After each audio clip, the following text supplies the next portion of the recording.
குருஜி எல்லாத்தையும் சொல்லி கொடுத்துட மாட்டாங்க. எல்லாத்தையும் உங்களுக்கு சொல்லி கொடுத்தா அவங்க சீட்டில் தூக்கி உட்கார வச்சுருவாங்களா? இல்லை. சுபத்துவ சனின்னு வந்துட்டாலே ஹார்ட் ஒர்க் தான். நம்மளுடைய விஜயோடைய ஜாதகத்தை நான் விளக்கியிருக்கேன் பாருங்க.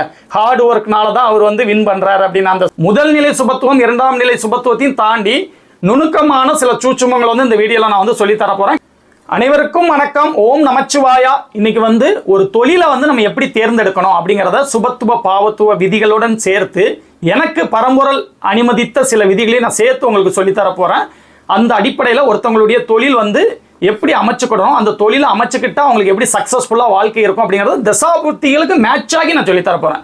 சாதகமற்ற தசாபுத்தியில் எந்த தொழில் பண்ணாலும் நல்லா இருக்க போகிறதில்ல. சாதகமான தசாபுத்திகளில் தான் ஒருத்தங்க தொழில் பண்ணணும். அதுலேயும் எந்த மாதிரி தொழில்கள் உங்கள் கிரகங்கள் வந்து முதல் நிலை சுபத்துவம் எது, ரெண்டாம் நிலை சுபத்துவம் எது அப்படிங்கிறதையும் தாண்டி சில நுணுக்கமான சூட்சமங்கள் இதில் இருக்குது. முதல் நிலை சுபத்துவம் இரண்டாம் நிலை சுபத்துவத்தையும் தாண்டி நுணுக்கமான சில சூட்சுமங்கள் வந்து இந்த வீடியோவில் நான் வந்து சொல்லி தர போகிறேன். கடைசி வரைக்கும் வந்து நீங்கள் ஸ்கிப் பண்ணாமல் பாருங்கள்.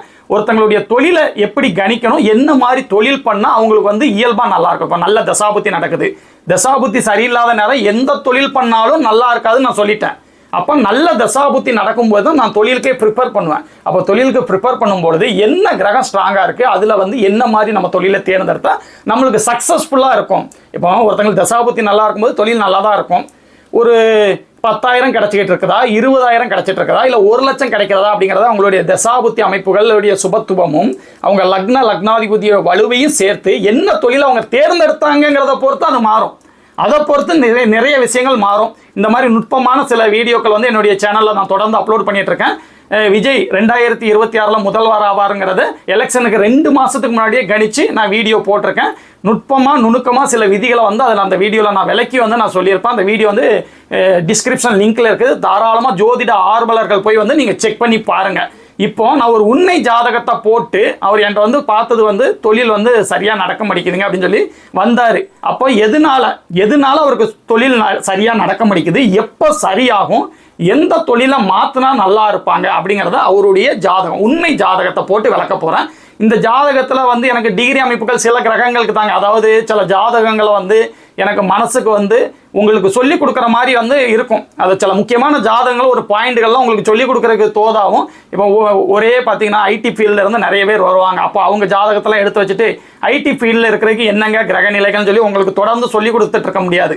கொஞ்சம் வித்தியாசமான ஜாதகங்களாக வரும்பொழுது தான் உங்களுக்கு விளக்குறதுக்கு வந்து அது நல்லாயிருக்கும். அந்த மாதிரி விதத்தில் இது ஒரு வித்தியாசமான ஜாதகங்க. இந்த ஜாதகத்தை வந்து இன்றைக்கி நான் எடுத்துகிட்டு வந்துட்டு இருக்கேன்.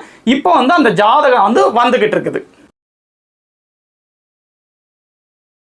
நீண்ட நாட்களுக்கு முன்னாடியே இந்த ஜாதகத்தை வந்து உங்களுக்கு நான் போடணும்னு எடுத்து வச்சிருந்தேன். அதனால வந்து சில விஷயங்கள் டிகிரி அமைப்புகள் மட்டும்தான் ஞாபகம் இருந்தது. அதை மட்டும்தான் இப்போ நோட் பண்ணுறேன். அதுவே உங்களுக்கு போதுமானதாக தான் இருக்குங்க. அதுவே வந்து உங்களுக்கு போதுமானதாக தான் இருக்கும். அந்த ஜாதகத்திலே நான் என்ன நட்சத்திரம் இதெல்லாம் வந்து நோட் பண்ணியிருப்பேன். இப்போ இந்த ஜாதகப்படி பார்த்தீங்கன்னா இவருக்கு என்ன கிரகம் அதிக சுபத்துவம் பாருங்க. குரு யாரெல்லாம் தொடர்பு கொள்றாரு. இந்த சுபத்துவம் வந்துட்டா ஃபர்ஸ்ட் நம்ம குருவுக்கு தான் கண்ணு போகணும். பௌர்ணமியால பிறந்தவரா, பௌர்ணமி சந்திரன் எப்படி இருக்கிறாரு, அடுத்து குரு எப்படி இருக்கிறாரு, சுக்கிரன், அடுத்து தனி புதன், இந்த வரிசையில தான் வரணும். அப்போ இவருக்கு வந்து பௌர்ணமி பக்கத்துலலாம் பிறக்கலாம். அப்போ சந்திரனை நம்ம விட்டுறணும்.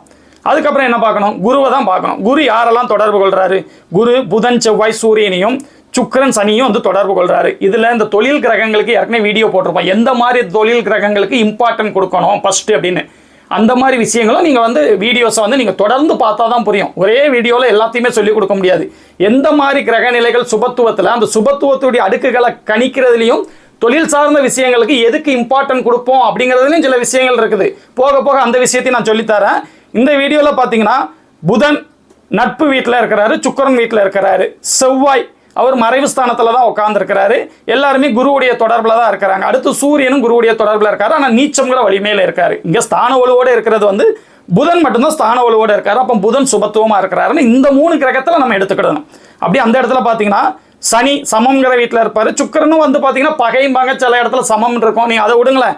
ஆனால் இந்த சுக்கிரனை விட சனிக்கு தான் நாங்கள் இம்பார்ட்டன்ட் கொடுப்போம். சுக்கிரன் ஏவில் குருவின் பார்வையில் குரு 16 டிகிரி, சனி 16 டிகிரி. அப்போ சனி தான் அதிக சுபத்துவமான கிரகம். இதில் நம்ம குருஜி சொல்லி கொடுப்பாங்க. நம்மளுக்கு இப்போ விருச்சிக லக்னத்தில் பிறந்த இவருக்கு சூரிய சந்திர குரு அதுக்கப்புறம் செவ்வாய் இது போன்ற திசைகள் நடக்கும் பொழுது அவர் வந்து முதல் நிலை சுபத்துவ கிரகத்துடைய தொழிலில் இருப்பாங்க. சனி புதன் சுக்கிரன் இது போன்ற கிரகங்கள் தசாபுத்திகள் நடத்தும் பொழுது அவங்க 2ஆம் நிலை சுபத்துவ கிரகங்களுடைய தசைய வேலையில இருப்பாங்க அப்படின்னு வந்து அவங்க சொல்லுவாங்க. ஆனா இதுக்கும் நுட்பமான விஷயம் இருக்குது. ராகு கேதுக்களை நீங்க எப்படி எடுத்துக்கிடணும்னு பாத்தீங்கன்னா,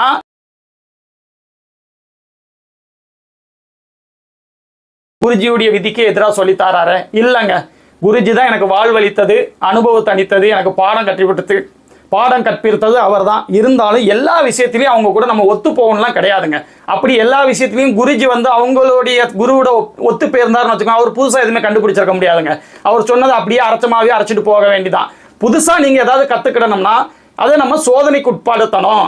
குருஜி சொல்லிக் கொடுத்த விதிகள் 80% பொருந்தி இருந்தாலும் ஒரு 20% வந்து மாறதான் செய்யும். அப்போ அது எந்த இடத்துல மாறுதுங்கிறத நம்ம தான் கண்டுபிடிக்கணும். அதான் குருஜி சொல்றாங்க. நான் இவ்வளவு தூரம் கண்டுபிடிச்சிட்டேன், இனி நீங்க கண்டுபிடிங்க, உங்களை அதுக்கு தானே உருவாக்கியிருக்கேன்னு சொல்லுவாங்க பாத்தீங்களா. அதுக்கு தான் நம்ம போயிருக்கோமே ஒழிய அவங்களுக்கு அப்படியே நம்ம எல்லாத்தையும் பின்பற்றிட்டு வந்தோம்னு வச்சுக்கோ, நம்மளும் புதுசாக கண்டுபிடிக்க முடியாது. அது குருஜிக்கும் பெருமை கிடையாது. அது குருஜிக்கு பெருமை கிடையாது. என் ஸ்டூடெண்ட் என்ன மிஞ்சிட்டாயா, இந்த பாரியா, இதை நான் வந்து அவனுக்கு ஒரு கோடு போட்டு கொடுத்தேன், அதில் பிடிச்சி இப்படி வந்துட்டாயான்னு சொல்கிறதுல தான் பெருமை. அப்போ அந்த இடத்துல அவருடைய அந்த முதல் நிலை 2ஆம் நிலை சுபத்துவத்தையும் தாண்டி அதில் என்ன கணக்கிட இருக்குன்னா, சுபத்துவ பாவத்துவத்தையும் கணக்கில் இருக்கணும். இப்போ இந்த லக்னத்துக்கு குருவே நீங்கள் எடுத்துக்கோங்க. இந்த டிஃபரன்ஸ்லாம் நீங்கள தான் புரிஞ்சுக்கிடணும். குருஜி எல்லாத்தையும் சொல்லி கொடுத்துட மாட்டாங்க. எல்லாத்தையும் உங்களுக்கு சொல்லி கொடுத்தா அவங்க சீட்டில் தூக்கி உட்கார வச்சுருவாங்களா? இல்லை, நம்ம தான் சில நுட்பமான விஷயங்களை வந்து நம்ம தெரிஞ்சுக்கிடணும். ஜோதிடத்தில் இப்போ நான் சொன்னதுதான் எல்லாம் நடந்துருமானா, அதுலேயும் சில விஷயங்கள் வந்து உங்களுக்கு நான் சொல்லிக் கொடுக்காம நான் மறைச்சு வச்சிருப்பேன்.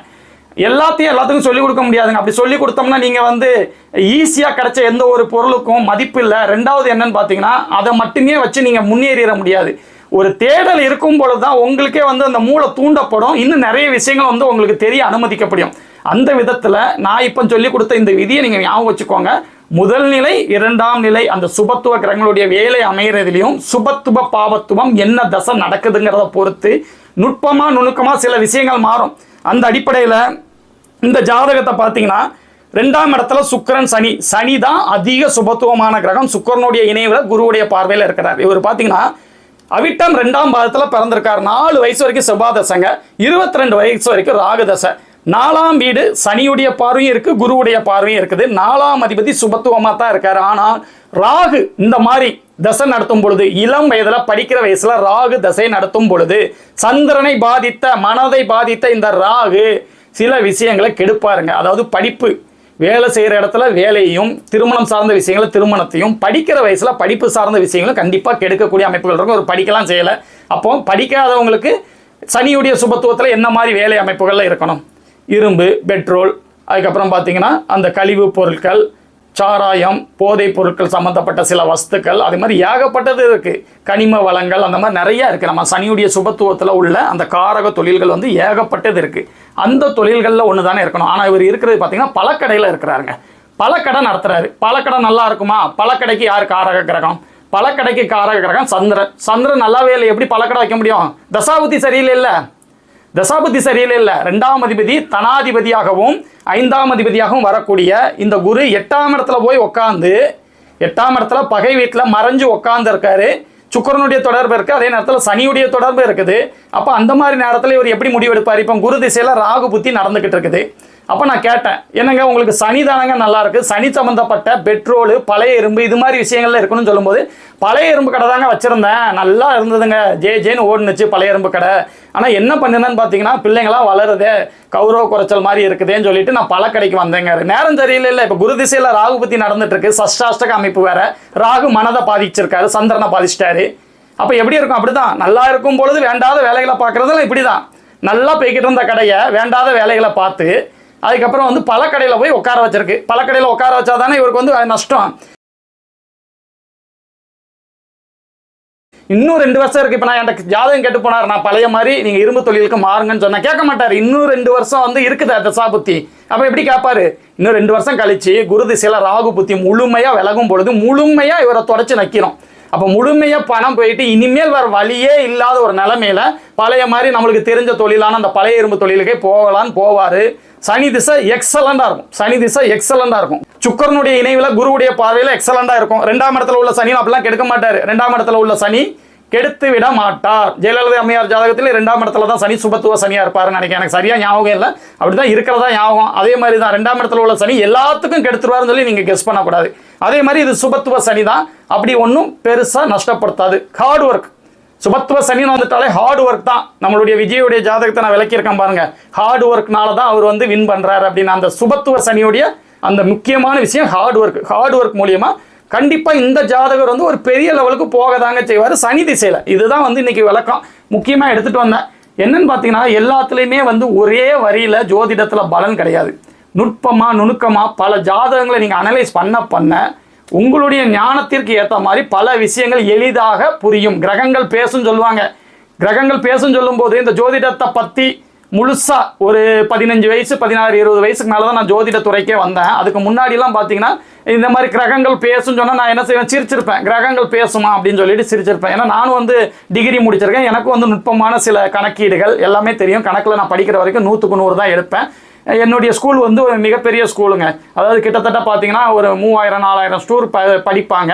அதில் என்னுடைய அந்த 10th எடுத்துக்கிட்டிங்கன்னு பார்த்தீங்கன்னா ஒவ்வொரு குரூப் 10th வந்து 7 செக்ஷன் கிட்ட வச்சுருப்பாங்க. அந்த 7 செக்ஷன்லேயும் ஒரு 50 பசங்க 60 பசங்க இருப்பாங்க. ஒவ்வொரு செக்ஷன்லேயும் அந்த 3 இடத்துக்குள்ளே வர்றவங்க 5 இடத்துக்குள்ளே வர்றவங்க தான் 11 12 ஃபர்ஸ்ட் குரூப். நாங்கள் இருக்கும்போது ஃபர்ஸ்ட் குரூப்பாக இருந்தால் அந்த மேக்ஸ் பயாலஜி குரூப் எடுக்க முடியும்.